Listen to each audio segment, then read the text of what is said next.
Bonjour et bienvenue dans Tête à Tête, l'émission d'interview de France 24. Notre invité a longtemps préféré l'ombre à la lumière, l'ombre des palais présidentiels africains et l'ombre de l'Élysée. Il prend la parole pour lever le voile sur la face cachée des relations parfois incestueuses entre la France et certains régimes amis.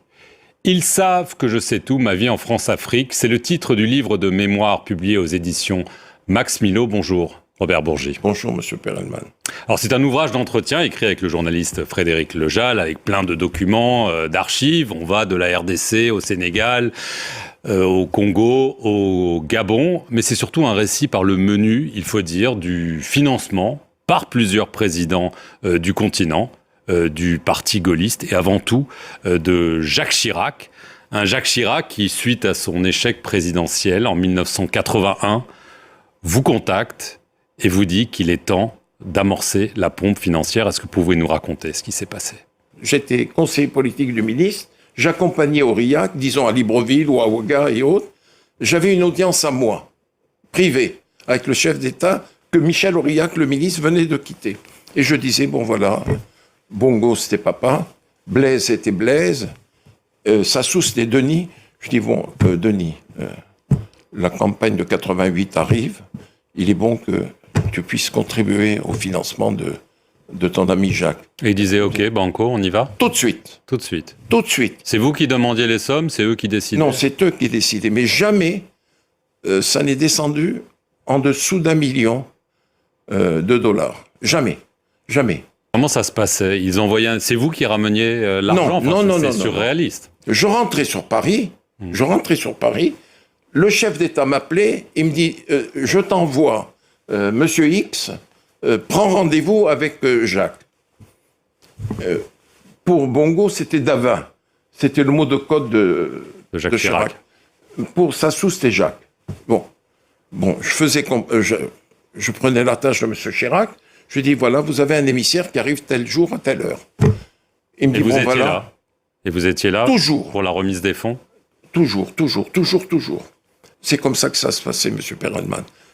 En toute illégalité. Ça, c'est plus mon problème. Le président de la République française me demande des choses, j'exécute. Le président des États africains envoie son émissaire. Moi, je ne suis en rien là-dedans. Vous ne vous êtes jamais servi au passage ? Jamais. C'est mal me connaître. En 1995, parce qu'il faut qu'on avance, vous dites aussi là qu'il y avait des contributions. Bongo, Sassou, Compaoré, le maréchal Mobutu. C'est le même mécanisme. Ensuite, exactement le même. Vous dites qu'en 95, pour la campagne, c'était au moins 10 millions de dollars. Absolument. Alors, en 2002, on revient, parmi les nouveaux donateurs, si j'ose dire, de ce système quand même étonnant, Abdoulaye Wade, le président, et Laurent Gbagbo, beaucoup plus étonnant, président de gauche. Il a avoué à sa sortie de prison de la Cour pénale internationale que vous et Dominique de Villepin, vous l'avez fait cracher au bassinet. Comment ça s'est passé ? Laurent Gbagbo voulait s'attirer les bonnes grâces de la France. Je lui ai dit, tu sais, Laurent, je vais être franc avec toi. Il va falloir que tu puisses contribuer, faire un geste pour M. Chirac. Et j'organise un déjeuner au restaurant La Pérouse. Il y avait Gbagbo dans un salon du restaurant La Pérouse, Gbagbo, Villepin et moi-même. Et là, je dis à Dominique de Villepin, je lui dis, Dominique, comme vous me l'avez demandé, je vais demander à Gbagbo devant vous d'aider le président de la République.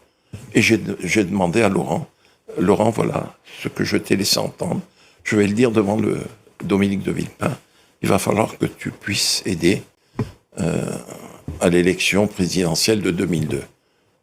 Et Laurent de dire, je suis de la famille socialiste, je suis un ami de M. Jospin, mais Dominique, j'aiderai à hauteur de 3 millions de dollars M. Chirac.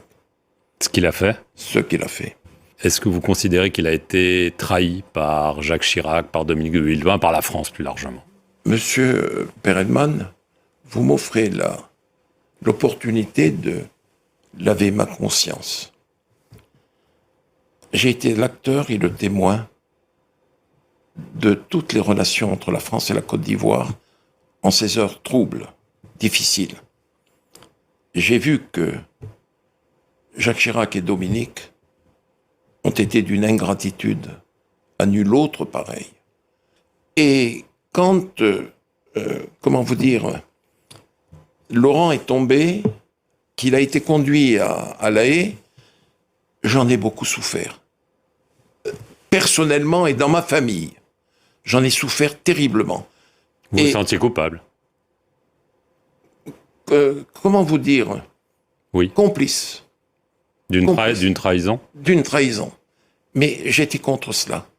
Les derniers moments de la présidence de Gbagbo, je les ai vécus avec Nicolas Sarkozy. Mmh. Et là, les choses se sont compliquées. Les élections sont là. Et Laurent avait gagné les élections. Nous savons qu'il les avait gagnées. Comme Jean Ping les avait gagnées en 2016 à Libreville. Là, Gbagbo avait gagné les élections. Pas Ouattara. Pas Ouattara. Mmh. Le Conseil constitutionnel a dit que c'était Laurent le vainqueur. Vous connaissez la dispute, mais bon. Ok, passons. Et le président Sarkozy me fait venir à l'Élysée et il me dit, il va falloir que tu appelles ton ami Gbagbo et que tu lui dises d'accepter de partir. Il aura un statut d'ancien chef d'État, 30 millions CFA, voiture, escorte, et s'il veut, comme il est professeur d'histoire, on lui trouvera une chaire, il pourra se déplacer à travers le monde. Je lui dis, il n'y a pas de problème. Il me dit, va dans le bureau de Claude et tu appelles Gbagbo. J'ai appelé Laurent. L'aide de camp, le colonel, me l'a passé. Laurent Gbagbo me dit, alors Bob, comment va? Je lui dis, Laurent, ça fait des années qu'on se connaît. Je te passe un message du président Sarkozy. Je suis dans le bureau de Claude Guéant. Il te demande ceci, cela. Ce que je viens de dire. Il m'a dit, tu diras à ton ami Sarkozy que je serai son Mugabe. Bob, je t'ai assez entendu. Et il a raccroché. Et je suis allé dire à Sarkozy, il me dit, alors comment ça s'est passé? Je lui dis, bon, voilà comment ça s'est passé. J'en suis malheureux. Il a bondi de son fauteuil. Et il a dit, puisque c'est ça, je vais le vitrifier. Vitrifier. Vitrifier. Je lui dis, Nicolas, s'il te plaît, le Conseil constitutionnel a déclaré qu'il avait été élu.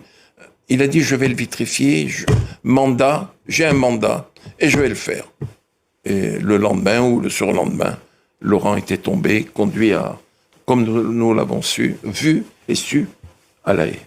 Au milieu des années 2000, il y a le scandale Elf. Dominique de Villepin vous demande de vous éloigner de tout ça parce que Absolument. Vous sentez le soufre ou vous êtes un pestiféré. Vous rejoignez Nicolas Sarkozy, dont on vient de parler, et vous maintenez que lui vous a tout de suite dit « Moi, ces financements occultes africains, je n'en veux pas. » Alors, est-ce que c'est juste ce qu'il dit et ce que vous dites ? Parce que il vous a remis la Légion d'honneur, il vous a envoyé ensuite au Gabon. On a quand même l'impression que vous avez été à son service pour faire la même chose que vous faisiez jusque-là. Il n'y a pas vraiment de raison que ça s'arrête, non?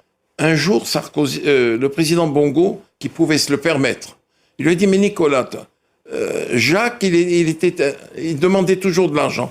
Il lui dit, Omar, j'ai dit à Robert, qui vous a passé le message, pas un sou. Ça se passait dans le bureau du président de la République. Après l'audience officielle, j'attendais dans le bureau de Guéant, je suis rentré dans le bureau du président. Nous étions 4, Guéant, votre serviteur, le président Bongo, le président Sarkozy, et il lui a répété ça, je ne veux pas un sou. Mais Bongo a eu quand même cette gentillesse vis-à-vis de Jacques Chirac. Il lui a dit, mais Jacques était demandeur toujours, mais toi tu ne veux rien. Il lui a dit non, je ne veux pas un sou. Vous dites dans le livre quand même que Ali Bongo, donc qui avait succédé à Omar Bongo, vous payez $1 million par an. Par an. Entre 2009 et 2013. $1 million par an, Robert Bourgi, dans un pays où les routes, les hôpitaux, les écoles manquent. Vous n'avez pas mauvaise conscience quand même? Parce que ça, c'est juste le Gabon. Le reste, vous avez quand même gagné très bien votre vie. Vous dites que c'est du lobbying, mais vous comprenez que ces chiffres puissent choquer. Monsieur Perelman, je suis là pour parler de mes mémoires. Je ne suis pas devant un juge d'instruction. S'il vous plaît. Mais vous le dites dans vos mémoires. Je le dis. Vous comprenez que ça puisse choquer. C'est dans ma nature, monsieur Perelman, de ne pas mentir. Je dis les choses telles qu'elles sont. J'étais pas obligé de dire que je gagnais 1 million. Mais je le dis. Je le dis. Vous comprenez que ça puisse choquer. Oui, ça peut choquer. Mais c'est la vérité. Mais le million de dollars, monsieur Perelman, était versé sur mon compte professionnel.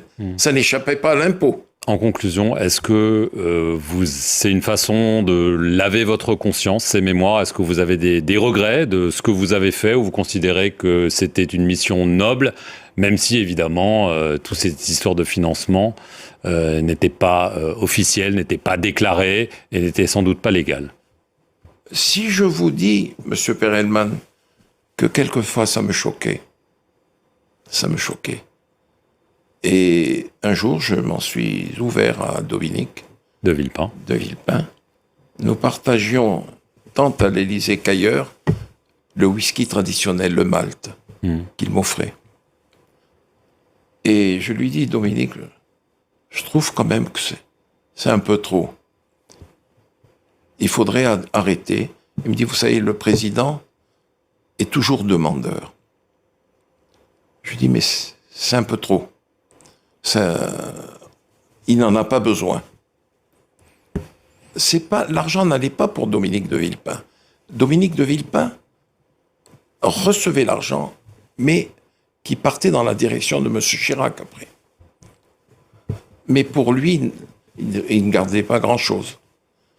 Dans le livre, vous laissez entendre que Jacques Chirac aimait beaucoup l'argent. Ça laisse sous-entendre qu'il y en a peut-être qui n'est pas allé pour les campagnes. Je me suis posé la question. Les chefs d'État, tous, m'ont dit, mais Robert, que fait-il de tout cet argent? Je lui dis, je ne sais pas. C'est la question que je me pose moi aussi, que vous vous posez, je ne sais pas.